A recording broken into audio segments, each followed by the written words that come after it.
Lesson 7. Can we really trust the Bible? Much of the content for this lesson was taken from the Discovery Series Bible study book, Can I Really Trust the Bible? Our Daily Bread Ministries produced this amazing little book, and it has a powerful message.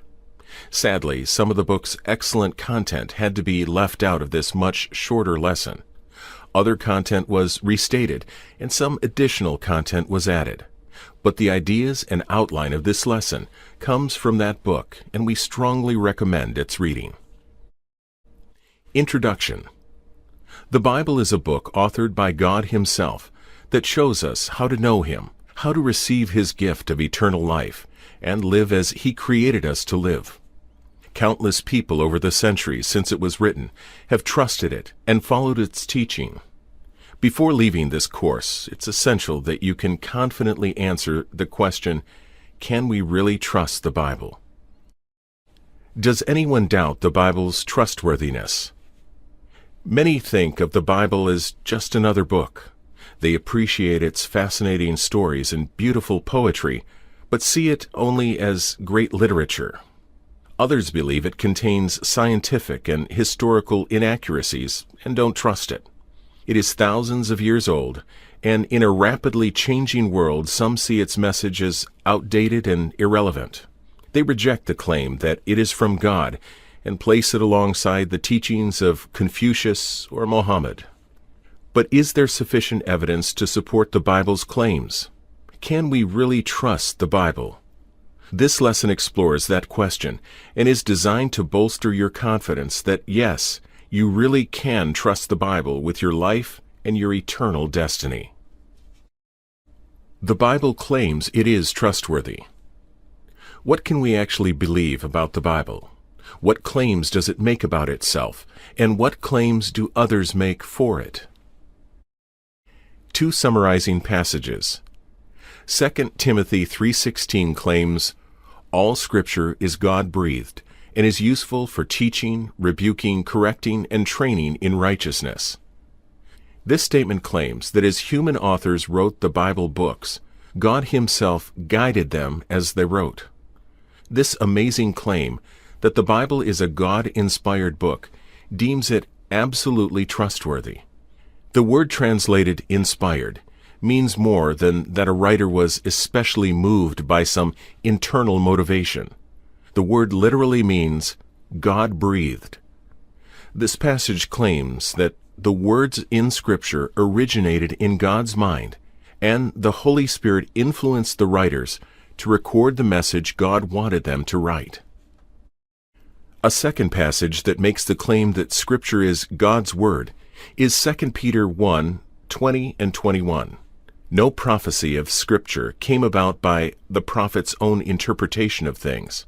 For prophecy never had its origin in the human will, but prophets, though human, spoke from God as they were carried along by the Holy Spirit. This passage's bold claim is that God's Holy Spirit actually gave the prophets the messages they recorded. They were literally carried along by God as they wrote. Neither passage teaches that God overcame the writer's individual personality. But as the writers communicated the truth God gave to them, no error was allowed to creep in and corrupt God's pure word. The human writers, while expressing the message in their own style, recorded only what God wanted His readers to know. 1 Corinthians 2:13 states that the truth God gave us in the Bible is not in words which man's wisdom teaches, but which the Holy Spirit teaches. Individual writers' claims. Other biblical writers understood that the Scriptures they were reading and or writing were not generated by human wisdom.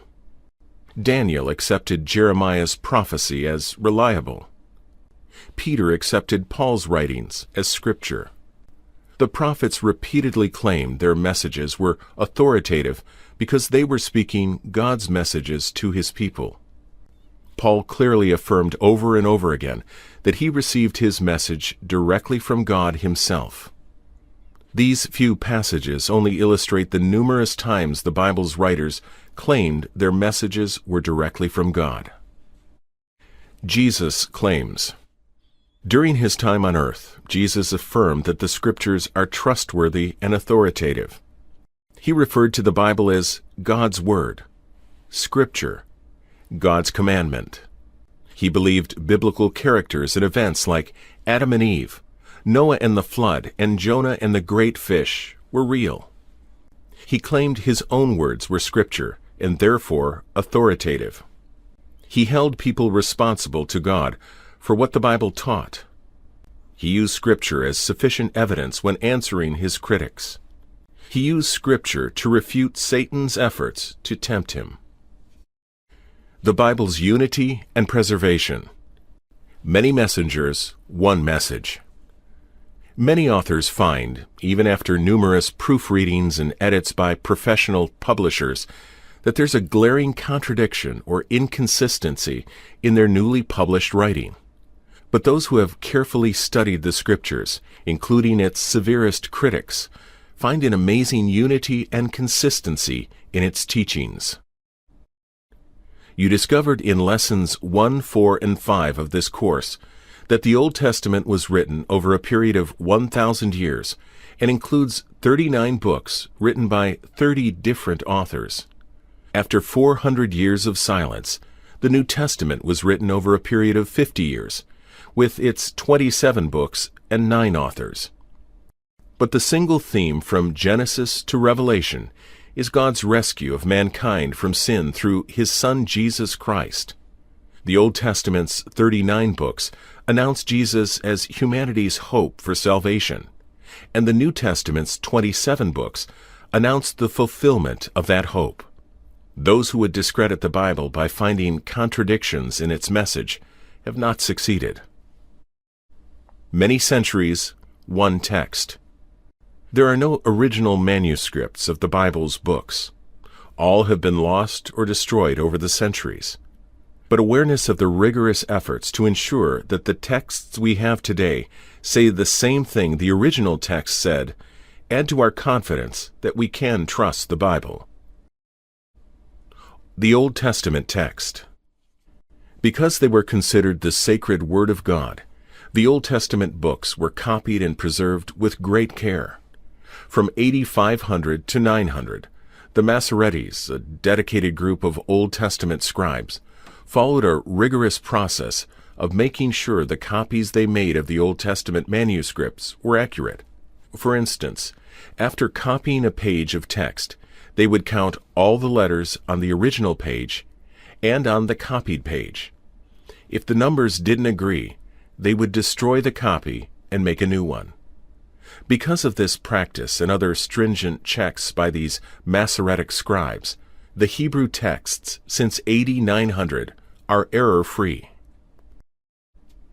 But how accurate are the texts before AD 500? Do today's Masoretic texts match any text dated before 500? That was a question without answer until 1947, when a large collection of scrolls containing Old Testament text was found near the Dead Sea.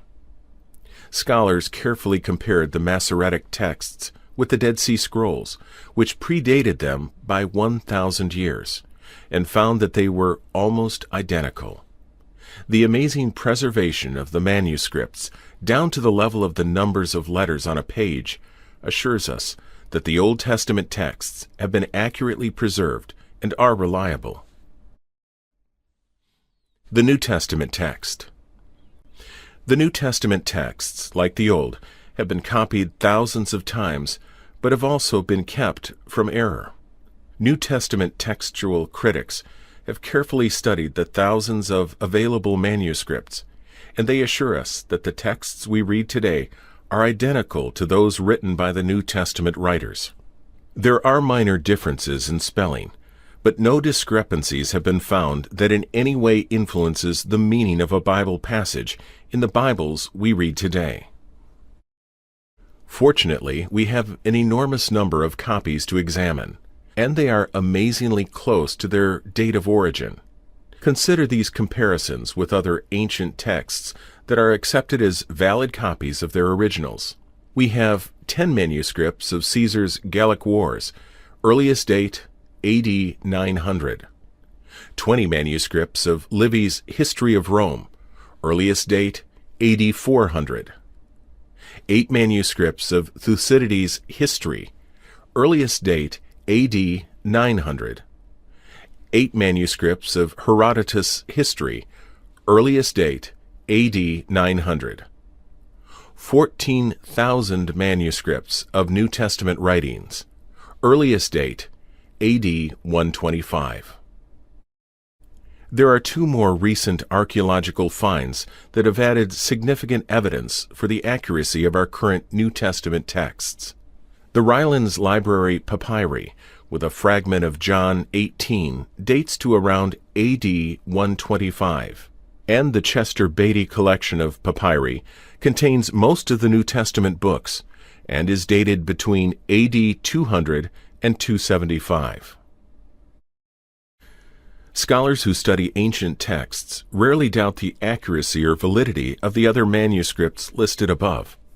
Yet there are so few of them, and they are far removed in time from their lost original manuscripts.